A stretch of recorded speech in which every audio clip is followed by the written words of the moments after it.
একমাত্র আল্লাহ ছাড়া মুমিনের কোনো ভালো বন্ধু থাকতে পারে না, ঠিক কিনা? শিশুকালে মায়ের দুধে বাঁচাও খোদা প্রাণ, মায়ের স্নেহে বেড়ে উঠি তোমার অবদান। বন্ধু হয়ে ভালোবাসা, বন্ধু হয়ে ভালোবাসা ছড়াও জগতময়। তোমার মতো প্রিয় বন্ধু যার হৃদয়ে রয়, তার কি আর থাকতে পারে, তার কি আর থাকতে পারে চিন্তা মৃত্যুর ভয়। তোমার মতো প্রিয় বন্ধু যার হৃদয়ে রয়। বন্ধুকে আলহামদুলিল্লাহ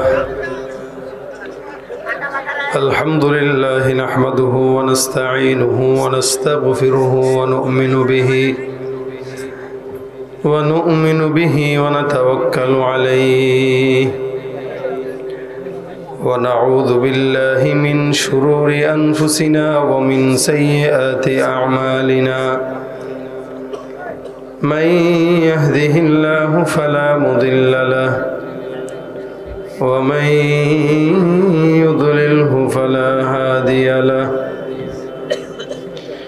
ونشهد أن لا إله إلا الله وحده لا شريك له، ونشهد أن سيدنا وسندنا وحبيبنا وحبيب ربنا وطبيبنا وطبيب قلوبنا ومولانا محمدا عبده ورسوله صلى الله عليه وعلى آله وأصحابه وبارك وسلم تسليما كثيرا كثيرا. الذي أرسله الله تعالى بالحق بشيرا ونذيرا وداعيا إلى الله بإذنه وسراجا منيرا. أما بعد فأعوذ بالله من الشيطان الرجيم. بسم الله الرحمن الرحيم. ومن يتوكل على الله فهو حسبه. صدق الله مولانا العظيم. وقال النبي صلى الله عليه وسلم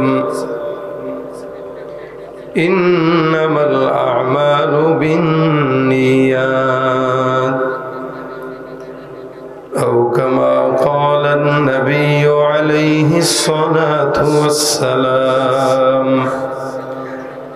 وقال تعالى في شان حبيبه ومحبوبه مخبرا وآمرا إن الله وملائكته يصلون على النبي يا أيها الذين آمنوا صلوا عليه وسلموا تسليما. সকলে জবান খুলে দুরূদ শরীফ পড়ি। আল্লাহুম্মা সাল্লি আলা মুহাম্মাদিন ওয়া আলা আলি মুহাম্মাদ কামা সাল্লাইতা আলা ইব্রাহিম ওয়া আলা আলি ইব্রাহিম ইন্নাকা হামিদুম মাজিদ। আল্লাহুম্মা বারিক আলা মুহাম্মাদিন ওয়া আলা আলি মুহাম্মাদ كما باركت على إبراهيم وعلى آل إبراهيم إنك حميد مجيد الحمد لله কাঁঠালতলা নুরানি ও মহিলা মাদ্রাসার উদ্যোগে আয়োজিত 2 দিন ব্যাপী অষ্টম বার্ষিক ওয়াজ মাহফিল ও হালকা জিকিরের আজকের সম্মানিত সভাপতি উপস্থিত দিনপ্রিয় ইসলাম প্রিয় ভাইরা, আল্লাহ পাক রব্বুল আলামিনের দরবারে লাখো কোটি শুকরিয়া যে রব্বে করিম এই রাত পর্যন্ত দ্বীনি ইমানি কিছু মুজাকারায় আমাদের সকলকে একত্রিত হবার তৌফিক দিয়েছেন। কালিমাতুর শুকর আদায় করে সকলে বলি আলহামদুলিল্লাহ। একটু জোরে সরে বলেন আলহামদুলিল্লাহ। পিছনের দাঁড়ানো ভাইরা যদি বসে যায় তাহলে মোটামুটি মাহফিলের সৌন্দর্যটা একদম পরিপূর্ণ হয়ে যাবে।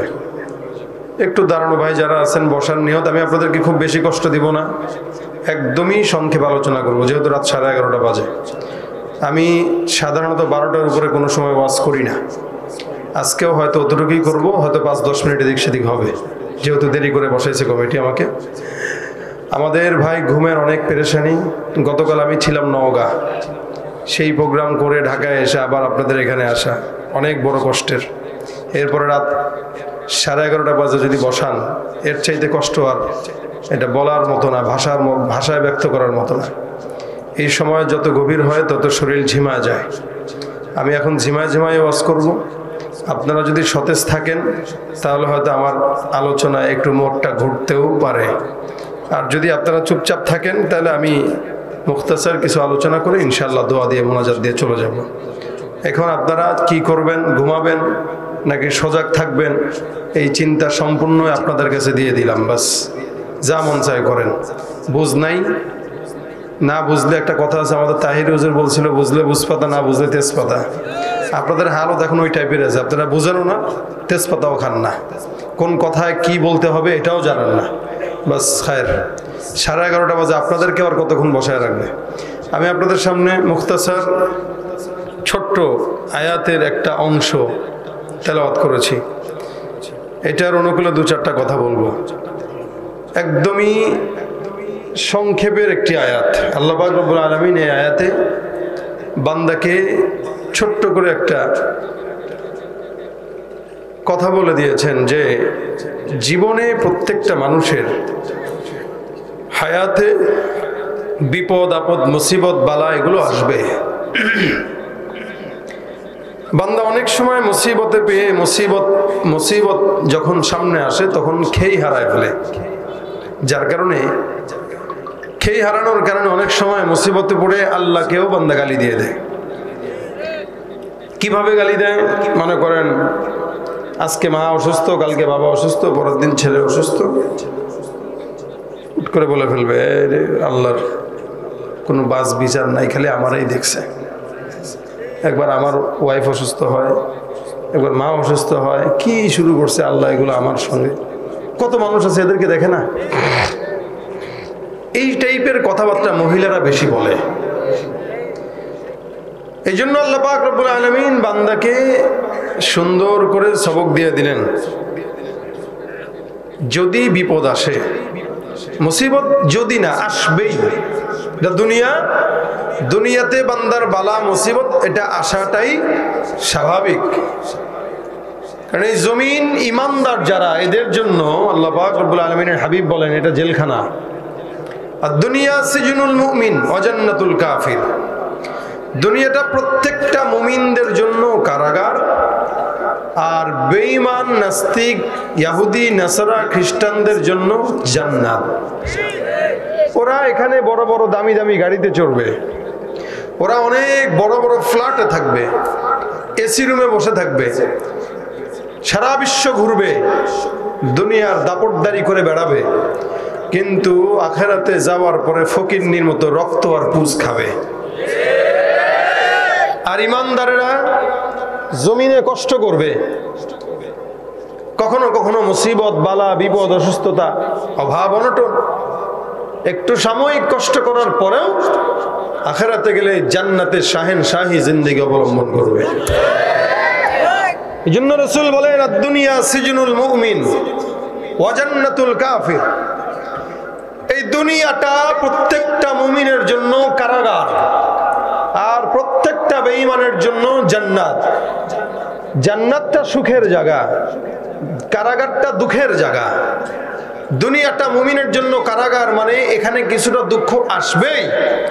যদি না আসে বুঝবা আল্লাহ তোমাকে পছন্দ করে না। আমরা বিপদ পাইলে তো, মুসিবত পাইলে তো আল্লাহকে গালি দেই, কিন্তু এটা আল্লাহ পাক পরীক্ষা করার জন্য বান্দাকে দেয়। এই জন্য আল্লাহ পাক কোরআনে বলেন আল্লাযী খালাকাল মাউতা ওয়াল হায়াতা লিয়াবলুয়াকুম আইয়ুকুম আহসানু আমালা ওয়ালানাবলুওয়ান্নাকুম বিশাইইম মিনাল খাউফি ওয়াল জু'i ওয়া নাকসিম মিনাল আমওয়ালি ওয়াল আনফুসি ওয়াথ থামারাত ওয়া বাশশিরিস সাবিরিন। আল্লাহ পাক রব্বুল আলামিন বলেন সারা জমিনের প্রত্যেকটা বান্দাকে তার জন্ম থেকে মৃত্যু পর্যন্ত, জন্ম থেকে মৃত্যু পর্যন্ত আমি আল্লাহ বান্দাকে পরীক্ষা করব। কি পরীক্ষা? হাজার লক্ষ কোটি মানুষের ভিতরে তুমি কি ভালো আমল করছো কিনা, এটার পরীক্ষা। হ্যাঁ, দুনিয়ার সব মানুষ গুনাহের পথে আছে, দুনিয়ার সব মানুষ দুর্নীতি করে, তাই বলে তুমি করবা না। তোমাকে পরীক্ষা করব যে 10 জন দুর্নীতি করলে তুমিও কি করো কিনা। যদি 10 জনের ফান্দে পড়ে তুমিও করো, তাহলে তো তুমিও 10 জনের মতো হয়ে গেলা। আর তুমি যদি বিরত থাকো, তাহলে তুমি জান্নাতি হয়ে গেলা। লিয়াবলুয়াকুম আইয়ুকুম, তোমাদের ভিতরে কে আহসানু আমালা, যার উত্তম আমল থাকবে, যে দুনিয়ার জিন্দেগিকে ক্ষণস্থায়ী মনে করবে। এই জিন্দেগিতে মানুষের বিপদ মুসিবত বালা মুসিবত এগুলো সঙ্গীর সাথী। এই সঙ্গের সাথী জিনিস আল্লাহ পাকের তরফ থেকে হয়। মুসিবত আর নিয়ামত শব্দ দুইটা। নিয়ামত আল্লাহর থেকে, মুসিবত আল্লাহর থেকে হয়। নিয়ামতের বিনিময়ে বান্দা শুকর আদায় করবে, তো আল্লাহ পাক বলেন লা আযীদান্নাকুম, শুকরের কারণে আমি আল্লাহ পাক ওর নিয়ামতকে দ্বিগুণ বাড়ায় দেব। সুবহানাল্লাহ। আর মুসিবত পাওয়ার পরে বান্দা সবর আদায় করবে, তা আল্লাহ বলেন ওয়াবাশশিরিস সাবিরিন, রাসূল আপনি এই বান্দাকে জান্নাতের সুসংবাদ দিয়ে দেন। তার মানে নিয়ামতের বিনিময়েও জান্নাত, মুসিবতের বিনিময়েও, নিয়ামতের বিনিময়েও কি, মুসিবতের বিনিময়েও কি জান্নাত। তাহলে ইমানদার কষ্টে থাকলেও লাভ, ইমানদার দুঃখে থাকলেও লাভ, ইমানদার আরাম আয়েশে থাকলেও লাভ। ইমানদারের কোনো পরাজয় বলতে কোনো কথা নাই, ঠিক কিনা জোরে কর। ইমানদারের জিন্দেগিতে সবই হলো তার পরাজয় নয়, সবই হলো তার জয়। আর বেঈমানদের জিন্দেগিতে হয়তো দুনিয়ার সাময়িক জয় থাকলেও চিরস্থায়ী পরাজয় বরণ করেই মরা লাগে, ঠিক কিনা জোরে কর। যার কারণে কোন বেঈমানদের বিশাল বড় বড় গাড়ি বাড়ি অট্টালিকা দেখে হাউতাশ করেন না। এটা তার জন্যই, আপনার জন্য না। কারণ সে দুনিয়াতে পাবে, আখিরাতে পাবে না। আর আপনি দুনিয়াতে না পাইলেও নিশ্চিত আখিরাতে পাবেন। এই জন্য আল্লাহ বলেন সবকিছুর বিনিময় হইলেও তুমি একটু সবর করো, আল্লাহর উপর ভরসা করো। মাইয়া তাওয়াক্কাল আলাল্লাহ। বিপদ তো থাকবেই, ওই বিপদের ভিতরেও হাসি মুখে আলহামদুলিল্লাহ বলতে পারে কয়জন বলেন? মুসিবতের মধ্যেও আলহামদুলিল্লাহ শব্দটা বলার মতো যোগ্যতা সবার নাই। কেউ 3 বেলা ভাত খেয়ে আলহামদুলিল্লাহ কয় না। বিবি রান্না করছে, মা কয়, সন্তান, মা রান্না করছে, সন্তান বলে কি দিলেন এটা, 1 পদের তরকারি, এটা কোনো কথা? 4-5 পদের আইটেম থাকবে, মন ভরে খাবো, এটা না ওইটা। আবার কেউ অল্প পান্তা ভাত খেয়েও বলে আলহামদুলিল্লাহ। আর কেউ 3 বেলা গোস্ত, পোলাও, বিরিয়ানি খেয়েও আল্লাহ পাকের শুকরিয়া করতে পারে না। এই জন্য আল্লাহ বলেন যেই হালতে থাকো, বিপদ আসছে, মুসিবত আসছে, আল্লাহর উপর তাওয়াক্কুল করে নাও। বাস আল্লাহ পাক তকদিরে যেটা রাখছে ওটাই হবে। কারণ তকদির আল্লাহ পাক দুনিয়া সৃষ্টি করার 50,000 বছর আগেই লিপিবদ্ধ করে দিয়েছেন। একটা মানুষ সৃষ্টি হয় নাই, কিন্তু তকদির সৃষ্টি হয়ে গেছে। জমিন হয় নাই, কিন্তু তকদির হয়ে গেছে। পাহাড় হয় নাই, তকদির হয়ে গেছে। সারা জমিন, দুনিয়া, আসমান, জমিন, পাহাড়, নক্ষত্র সব কিছু সৃষ্টি হওয়ার 50,000 বছর আগেই আল্লাহ পাক জমিনের প্রত্যেকটা বান্দার তকদির কি হবে, ভালো না মন্দ, আমলওয়ালা না বিদ্বদ্দিন না কি হবে, সব কিছু আল্লাহ পাক কলম দিয়ে তকদিরকে লিপিবদ্ধ করে দিয়েছেন।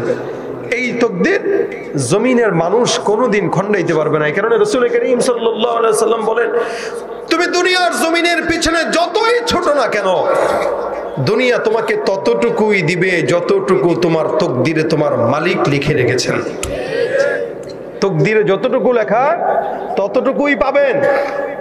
আবার আরেক বান্দা সে দুনিয়ার পিছনে না ছুটলেও আল্লাহ পাক তার কাছে যতটুকু লিখে রাখছে তার কাছে আসবে। দেখবেন কামাই রুজির জন্য খুব বেশি হাহুতাশ নাই, বসে থাকে, দোকান বন্ধ থাকে, কখনো খুলে কখনো বন্ধ, কিন্তু যখনই খুলে তখনই ওই 10 দিন যেটা কামাই দিয়েছিল ওইটার কাজা কাফরা আদায় করা যায়। কেন? তার তকদির আল্লাহ পাক ওটা লিখে রাখছেন। যার কারণেই এই বান্দার তকদির ভালো বলে আল্লাহ পাক তাকে না দৌড়াইলেও দেয়। আবার কেউ আছে কুকুরের মতো জিহ্বা বের করে দৌড়ায়, কিন্তু কশ্চিন কালেও সে বড়লোক হইতে পারে না, আজীবনী ফকিন্নি থেকে যায়। এটা হলো তকদির। এই জন্য আল্লাহ পাক বলেন, ওয়ামান ইয়াতাওয়াক্কাল আলাল্লাহি ফাহুয়া হাসবুহু। বিপদের মধ্যে কোনো বান্দা যখন আল্লাহ পাক রব্বুল আলামিনের উপরে ভরসা করে, আসমানের মালিক ওই বান্দার জন্য আল্লাহ পাক একাই যথেষ্ট হয়ে যায়। ঘুষের পিছনে দৌড়ানো লাগে না, সুদের পিছনে যাওয়া লাগে না, এলাকার পিছনে, মানুষের পিছনে, নেতার পিছনে দৌড়ানো লাগে না, এদিক সেদিক বারবার তাকানো লাগে না। আল্লাহ পাক রব্বুল আলামিন বলে, বান্দা অন্য কারো উপরে নজর দেয় না, বান্দা নজর দেয় আমি আল্লাহর দিকে। আল্লাহ পাক রব্বুল আলামিনের দিকে নজর দেওয়ার কারণে আল্লাহ বলেন, তোর জন্য আমি আল্লাহ একাই যথেষ্ট হয়ে গেলাম। তোমার হাজারো অন্যায়, হাজারো পেরেশানি, হাজারো কোনো কিছু, কোনো টেনশন নাই, কারণ তুমি দুনিয়ার জমিনে আল্লাহর উপরে ভরসা করো। যার কারণে আমি আল্লাহ জমিনের মধ্যে সব বান্দা তোমার বিপক্ষে থাকলেও আমি আল্লাহ একাই তোমার পক্ষে থেকে যাই। আল্লাহ পাক রব্বুল আলামিন কোন বান্দার জন্য যদি একাই হয়ে যায়, সারা জমিনের মানুষ যদি ওই বান্দার পিছনে দৌড়ায়, সারা জমিনের মানুষ যদি ওই বান্দার বিরুদ্ধে যায়, আল্লাহ বলেন সারা দুনিয়ার মানুষ যদি ঠাট্টা বিদ্রুপ করে কোনো টেনশন নাই, কারণ দুনিয়ার একটা মানুষও তোমার পক্ষে না দাঁড়াক, আমি আল্লাহ তোমার পক্ষে আছি। তুমি সবর করো, ইন্নাল্লাহা মা'না। আল্লাহর পয়গম্বররা এইভাবে কথা বলতেন, সাহাবায়ে কেরামরাও এইভাবে কথা বলতেন যে আল্লাহ পাক রব্বুল আলামিন আমাদের সঙ্গে আছে, টেনশনের কোনো কারণ নাই। হাজারো অন্যায়, হাজারো বিপদ, হাজারো ঝামেলার মধ্যে আমরা প্রত্যেকটা বান্দা একমাত্র মালিকের উপরে ভরসা করা শিখবো, ঠিক কিনা? ইব্রাহিম পয়গম্বর আল্লাহ পাক রব্বুল আলামিনের উপরে ভরসা করা শিখে, ইউসুফ পয়গম্বর আল্লাহ পাকের উপরে ভরসা করা শিখে। যার কারণে ইউসুফ পয়গম্বরকে জুলাইখা এত ওয়াসওয়াসা দেয়, এরপরও ইউসুফ পয়গম্বর মালিকের উপরে ভরসা বন্ধ করে না। আল্লাহ পাক রব্বুল আলামিনের তাকওয়া অন্তরে ঢুকায় দেয়। এই জন্য আল্লাহ পাক রব্বুল আলামিন তার জন্য রাস্তাগুলো সহজ করে দেন। আল্লাহর নবী পয়গম্বর ইউসুফ আলাইহিস সালামকে যখন জুলাইখা সুন্দর করে বারবার ওয়াসওয়াসা দিয়ে ঘরের ভিতরে ঢুকায় নেয়, ভাইরা আমার, আল্লাহ পাক রব্বুল আলামিনের নবী তখন জওয়ান। এই যুবক অবস্থায় একজন মানুষ সুন্দরী রমণী যদি কাছে পায়, একটা যুবক একটা যুবতী একসঙ্গে যখন মিলিত হয়, তখন তাদের 3 নম্বর জন থাকে হলো শয়তান। জুলাইখা বারবার ইউসুফ পয়গম্বরকে বারবার ধোঁকা দেয়, ইউসুফ তুমি আমার সঙ্গে মিলিত হও, দরজা বন্ধ। এই যে মূর্তি আছে, যে মূর্তির পূজা করি, এই মূর্তিকেও সুন্দর করে চাদর দিয়ে ঢেকে দেয়, জানালাগুলো ঢেকে দেয়, দরজাগুলো বন্ধ করে দেয়। ইউসুফ পয়গম্বরকে ডাক দিয়ে বলে, ইউসুফ এই জায়গায় তুমি আর আমি ছাড়া কেউ নাই। ইউসুফ পয়গম্বর ডাক দিয়ে বলে, হে জুলাইখা তুমি মনে করছো কেউ দেখে না? বলে না না, কেউ দেখে না। ওই যে আমি যারা ইবাদত করি তারও কিন্তু সুন্দর করে চাদর দিয়ে ঢেকে রেখেছি, সে আমার দেখে না। ইউসুফ ডাক দিয়া বলে, তোমার মূর্তি, তোমার খোদা তোমাকে না দেখলেও আমার আল্লাহ, আমি যার পূজা করি, আমার সেই মালিক রব্বুল আলামিন 24টা ঘন্টা আমি ইউসুফকে পর্যবেক্ষণ করে। এই জায়গায় তুমি আমি একা নয়, আসমানের মালিক আমাদেরকে দেখতেছেন। ইউসুফ পয়গম্বর সুন্দর করে বয়ান দিলেন, কিন্তু লাভ হয় না, কারণ শয়তান যখন ভর করে ভালো মতোই ভর করে। শয়তান যখন বান্দারে ধোঁকা দেয়, গুনাহ করা ছাড়ে, ইউসুফ পয়গম্বর চিন্তা করে, আল্লাহ এই জায়গায় আমি আর যুবতী নারী, এখানে আমিও তো রক্ত মাংসের মানুষ, কিন্তু কোনো লাভ নাই। এই জায়গায় চেষ্টা করা ছাড়া কোনো উপায় নাই। আমি চেষ্টা করব, মালিক তুমি সফলতা দেন ওলা, কারণ আমার সম্পূর্ণ ভরসা তুমি আল্লাহ পাক রব্বুল আলামিনের উপরে আছে। যার কারণে ইউসুফ পয়গম্বর চিন্তা করলেন, এই জায়গায় এভাবে দাঁড়ায় না থেকে, বসে না থেকে, গল্প না করে একটা দৌড় দেওয়া যাক। দৌড় দেব আমি আমার চেষ্টায়, বাকি আল্লাহ পাক রব্বুল আলামিন গায়বী ভাবে আমার জন্য সহযোগিতার হাত বাড়ায় দিবে। এই জন্য বান্দা নিজেরা নিজের তরফ থেকে চেষ্টা করতে পারবে। সাইয়ু মিন্নি ওয়াল ইদমামু মিনাল্লাহ। একটা মুমিন বান্দা সে তার নিজস্ব চেষ্টা করবে, ওই বান্দাকে সফলতা দান করবেন কে? জবানটা খুলে বলেন, সফলতা দেনেওয়ালা কে? তুমি পারো করতে মোচন অভাব দুঃখী লোকের, তুমি পরম মুক্তিদাতা মালিকে জগতের, তুমি পারো করতে মোচন অভাব দুঃখী লোকের, তুমি পরম মুক্তিদাতা মালিকে জগতের, তোমার কাছে চাই যে পানা আমরা প্রতিদিন, তোমার দয়ায় পূর্ণ আমার সারা নিশিদিন। আল্লাহ তুমি দয়ার, আল্লাহ তুমি দয়ার সাগর, রহমানুর রহিম, তোমার দয়ায় পূর্ণ আমার সারা নিশিদিন। দয়া হবে কার? চেষ্টা করবে বান্দা, দয়া করবেন আল্লাহ। ইউসুফ পয়গম্বর জুলাইখার সামনে বসা, কি করবে কি করবে বারবার ভাবে আর চিন্তা করে। এই জায়গায় আমি আর আমার মালিক ছাড়া কেউ নাই সহযোগিতা করার জন্য। ইউসুফ পয়গম্বর চিন্তা করে, আমার মালিকের উপর তাওয়াক্কুল করি, ভরসা করি, দৌড় দিব, যা হওয়ার হবে। দরজায় বাড়ি খাইলে খাবো, এরপরে খুললেও খুলবে, এরপরে বলতে তো পারবো, আল্লাহ চেষ্টা তো করলাম, তুমি তো দরজা খোলো নাই। ইউসুফ পয়গম্বর চেষ্টা করে দৌড় দিয়ে দেয়। আল্লাহ পাক ডাক দিয়ে বলেন, আমি আল্লাহ তোর জন্য যথেষ্ট, কারণ তুই আমার উপরে ভরসা করে দৌড় দিলি ইউসুফ। আল্লাহ পাক রব্বুল আলামিন ইউসুফ পয়গম্বরের চেষ্টায় সফলতা দেওয়ার জন্য পয়গম্বর দৌড়ায়। আল্লাহ পাক ডাক দেয়া বলে, জিব্রাইল আমার পয়গম্বর দৌড়াইতেছে, ইউসুফ নবী চেষ্টা করলো ইউসুফ, আমি আল্লাহ ওই সমস্ত একটা একটা দরজাগুলোর লৌহ কপাটগুলো আমি আল্লাহ বান্দার জন্য খুলে দিলাম। মাইয়াত্তাকিল্লাহ জাআল লাহু মাখরাজা ওয়া ইয়ারযুকুহু মিন হাইথু লা ইয়াহতাসিব ওয়া মান ইয়াতাওয়াক্কাল আলাল্লাহি ফাহুয়া হাসবুহ।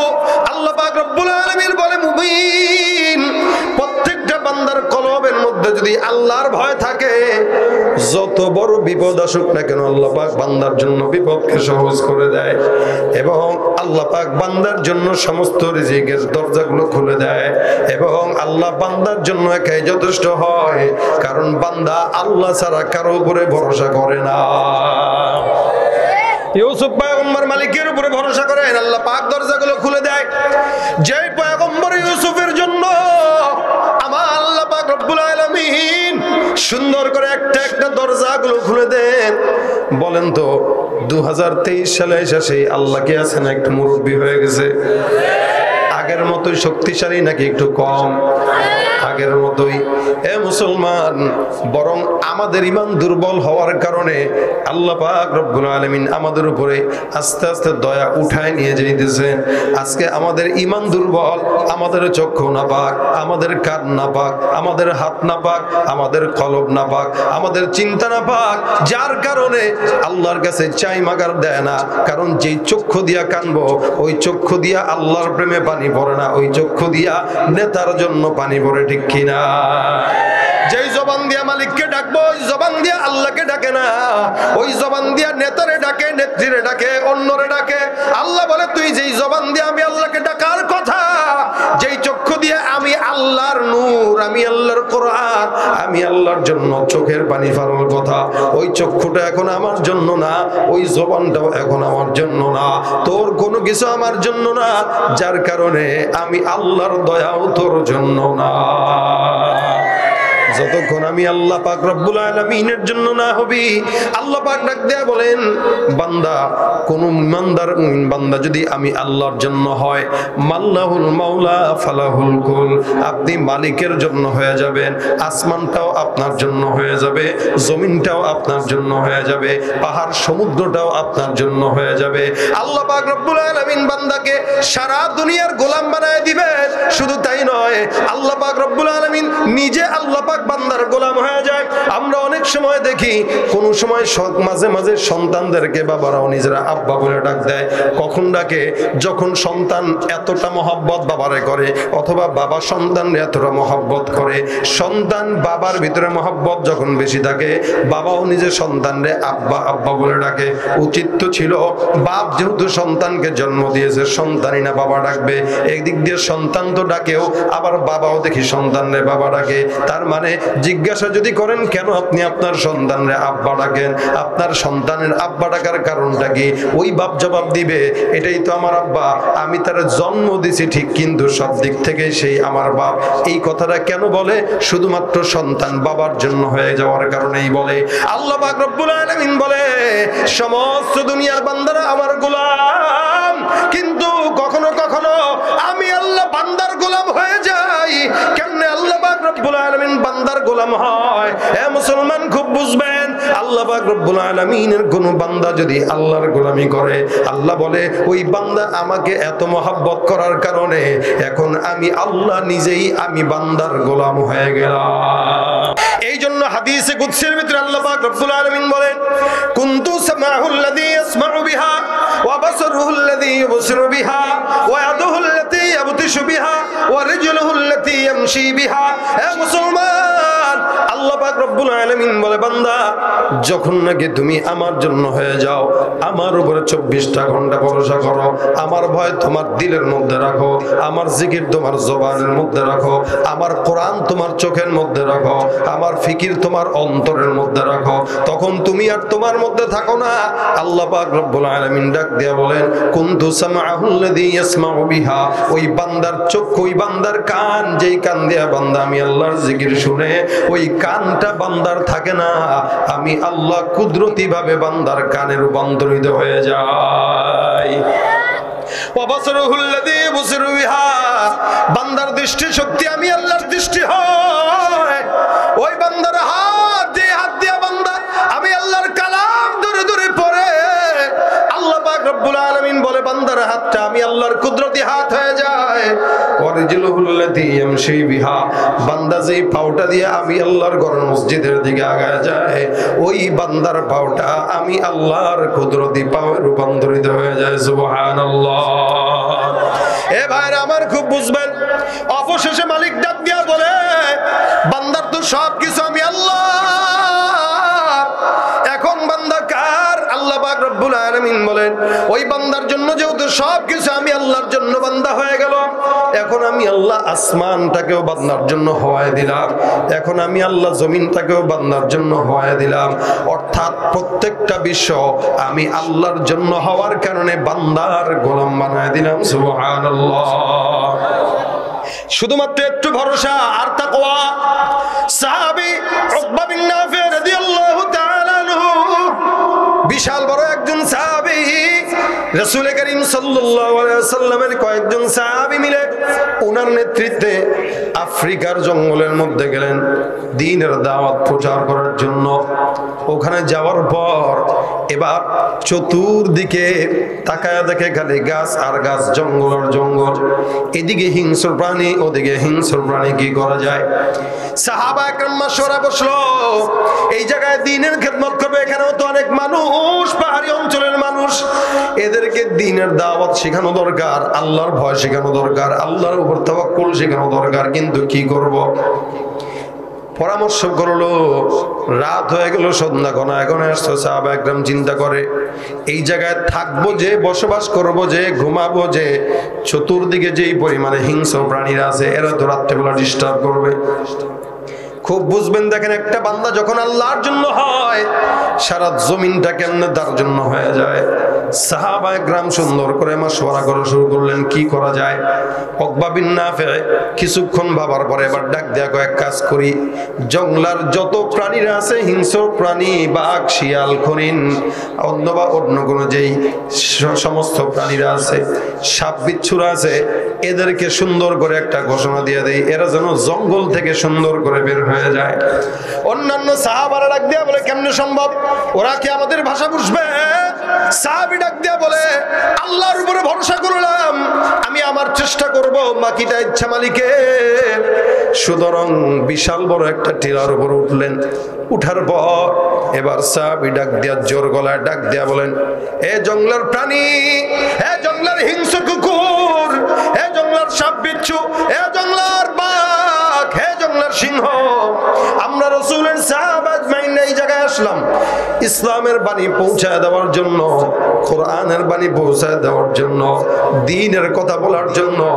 আমরা অন্য কেউ নয়, আকা নামদার মুহাম্মদুর রাসূলুল্লাহ সাল্লাল্লাহু আলাইহি ওয়াসাল্লামের সাহাবী আমরা। তোমরা যদি শুনতে পাও মনে রাখো, আমরা রাসূলের সাহাবায়ে কেরামরা আল্লাহর দ্বীন প্রচারের জন্য এই জায়গায় আসলাম। তোমরাও যে মালিকের গোলাম, আমরাও সেই মালিকের গোলাম। তোমরাও যে আল্লাহকে আল্লাহ ডাকো, আমরাও সেই আল্লাহকে আল্লাহ ডাকি। তোমরা যেই মালিকের গোলামি করো, এই মালিকের জিকির করো, আমরাও সেই মালিকের জিকির করি। এ জঙ্গলার হিংস্র প্রাণীরা, মনোযোগের সঙ্গে কান পেতে শুনে নাও। এখান থেকে তোমাদেরকে বারবার বলে দিলাম, খবরদার, এখন এই মুহূর্তে, এখন থেকে বললাম 1 ঘন্টার মধ্যে জঙ্গলের যত হিংস্র প্রাণী, সাপ বিচ্ছু, কুকুর, বিড়ালরা আছো, জঙ্গল ছেড়ে অন্য কোনো জায়গায় চলে যাও। কারণ আমরা সাহাবায়ে কেরামরা এই জায়গায় বসবাস করব। অন্যথায় 1 ঘন্টা পর যদি অন্য কাউরে পাওয়া যায়, গর্তানটা দুখণ্ডিত করে ফেলবো। এটাই তোমাদের জন্য আমাদের হুঁশিয়ারি। সুবহানাল্লাহ। বলেন তো, জঙ্গলের প্রাণী কি কোনোদিন মানুষের কথা বুঝে? একমাত্র সুলাইমান পয়গম্বরকে আল্লাহ পাক রব্বুল আলামিন এই মুজিজা দান করলেন। সুলাইমান নবী মানুষের কথা বুঝতেন। শুধু তাই নয়, মানুষের পাশাপাশি হিংস্র প্রাণী, পিপিলিকা, সমস্ত প্রাণীদের কথা সুলাইমান পয়গম্বর বুঝতেন। এটা তার মুজিজা। এমনকি সুলাইমান পয়গম্বরের জবানের ভাষাও অন্য প্রাণীরা বুঝতো। আল্লাহর বান্দা সাহাবী যখন ডাক দিলেন, আল্লাহ পাক রব্বুল আলামিন প্রত্যেকটা প্রাণীদের নজরের মধ্যে, কানের মধ্যে কথার আওয়াজগুলো পৌঁছায় দিয়ে দিলেন। সুবহানাল্লাহ। এই চেষ্টা তো করবে বান্দা, সফলতা দিবেন কে? আল্লাহর নবী ঘর থেকে যখন হিজরতের রাত্রি বের হইলেন, আল্লাহ ডাক দিয়া বলেন, ওমা রমাইতা ইদ রমাইতা ওয়ালাকিন্নাল্লাহ রামা। হে পয়গম্বর, আপনি কেবল নিয়ত করে ফু দিয়া নিক্ষেপ করবেন, বাকিটা আমি আল্লাহর কাজ। পয়গম্বর হিজরতের রাত্রিতে বালুটা নিয়ে সুন্দর করে পড়া ফু দিয়ে দিছে। বাকি সমস্ত বেঈমানদের চোখের মধ্যে বালি ঢোকানোর মালিকটা ছিলেন কে? আহা, বান্দা চেষ্টা করবে, সফলতা দিবেন আল্লাহ। এদিক দিয়া সাহাবীরা ডাক দিয়া বলে, জঙ্গলার প্রাণী সব এখান থেকে বের হয়ে যাও। আমরা আদেশ করলাম, নাহনু আসহাবি রাসূলিল্লাহ সাল্লাল্লাহু আলাইহি সাল্লাম, আমরা রাসূলের সাহাবী, ইন্না মুনজিলুন, এই জায়গায় আমরা অবস্থান করলাম। তোমরা যতগুলা প্রাণীরা আছো এখান থেকে বের হয়ে যাও। সাহাবী হুঁশিয়ার করে ওই বাহার থেকে বের হয়ে জমিনে আসলেন। কিছুক্ষণ পর তাকায় দেখে সমস্ত জঙ্গলের প্রাণীগুলো বাচ্চাদেরকে ঘাড়ের মধ্যে কামড় দিয়া ওই জঙ্গলের এরিয়াটা একজন একজন করে সুন্দর করে অন্য জায়গায় ছেড়ে চলে যায়। ও ভাইরা আমার, তাওয়াক্কুল এমন একটা জিনিস, আল্লাহর উপরে ভরসা করবেন, আল্লাহ পাক আপনার সহজ করে দিবে। মালিক বলেন তুমি যখন আমার জন্য হবা, তাকওয়া ঢুকাইবা, ভরসা করবা, ওই জঙ্গলের প্রাণীটাও তোমার গোলামি করবে। তুমি কথা বলবা, জঙ্গলের প্রাণীও তোমার কথা সুন্দর করে শুনবে। আজকে আমরা জমিনের মধ্যে অন্যকে বন্ধু বানাই, জমিনের মধ্যে গাঞ্জাখোররে বন্ধু বানাই, জমিনের মধ্যে হিরণখোররে বন্ধু বানাই, জমিনের মধ্যে যত গুনাহগার বান্দা আছে এদেরকে বন্ধু বানাই। কিন্তু এই জমিনে, আসমানের নিচে, জমিনের উপরে জন্ম থেকে মৃত্যু পর্যন্ত একমাত্র আল্লাহ ছাড়া মুমিনের কোনো ভালো বন্ধু থাকতে পারে না, ঠিক কিনা? শিশুকালে মায়ের দুধে বাঁচাও খোদা প্রাণ, মায়ের স্নেহে বেড়ে উঠি তোমার অবদান। বন্ধু হয়ে ভালোবাসা, বন্ধু হয়ে ভালোবাসা ছড়াও জগতময়। তোমার মতো প্রিয় বন্ধু যার হৃদয়ে রয়, তার কি আর থাকতে পারে, তার কি আর থাকতে পারে চিন্তা মৃত্যুর ভয়। তোমার মতো প্রিয় বন্ধু যার হৃদয়ে রয়। বন্ধুকে আল্লাহু আকবার। আরো জবানটা খুলে বলেন আল্লাহু আকবার। মাইয়া তাওয়াক্কাল আলাল্লাহ, আল্লাহ ডাক দেয়া বলে, যেই ব্যক্তি আল্লাহর উপরে ভরসা করে আল্লাহ পাক তার জন্য একাই যথেষ্ট, জমিনের কোনো মানুষ লাগে না। মুসলমান জমি আল্লাহর উপরে ভরসা না থাকার কারণে দেখবেন